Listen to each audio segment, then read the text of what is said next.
Ga wasu fina-finan Indian Hausa na musamman daga kamfanin Sultan, Kokowa, sai kuma Rockstar, na gaba kuma So ko Ƙauna, sai kuma Ƙarar Kwana, sannan da akwai Fashin Dare, sai kuma Maƙarƙashiya, sannan da akwai Baƙar Kura. Mu je zuwa Sultan, kada in cika ku da surutu. To kamar dai yadda aka saba, domin samun waɗannan fina-finan Indian Hausan kai tsaye ka suburbuɗe su ka mazge su ka sambaɗe su zuwa kan wayarka ba tare da ka sha wahala ba kuma ka ɓata kanka lokaci.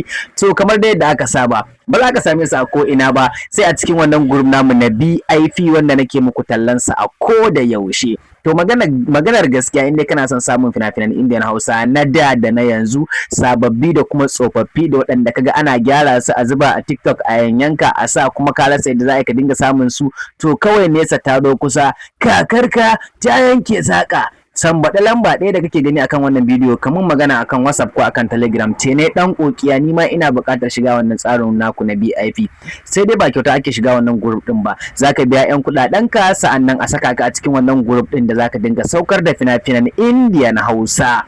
Kamar da yadda na faɗa a baya, sababbi da kuma tsofaffi, ko yau aka saki fim ɗin Indian Hausa daga kowanne kamfani kuma ko ƙwara nawa ne zaka same su an hargitso su a cikin wannan group din. Sai dai kawai ka zaɓi wanda kake so ka saukar a wayar ka ko kuma ka kallata idan baka buƙatar ka saukar a wayarka. Gaskiya wannan hanya ce mai sauki ta yanzu da ake samun fina-finan Indian Hausa. Kamar yadda mutane sun sani cewa ba a samun fina-finai akan YouTube ko kuma akan Vidmate, zaka je kai sacin ba za ka samu komai ba sai tallace-tallacen mu.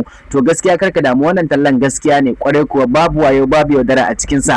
Ka mana magana kai tsaye za a tura maka 'yan bayanai da 'yan kuɗin shiga, ka biya sannan a saka lambar ka a cikin wannan group din. Kuma a duk inda kake, a duk ƙasar da kake, za a karɓi kuɗaɗen ka sannan a saka ka a cikin wannan tsarin namu na BIP.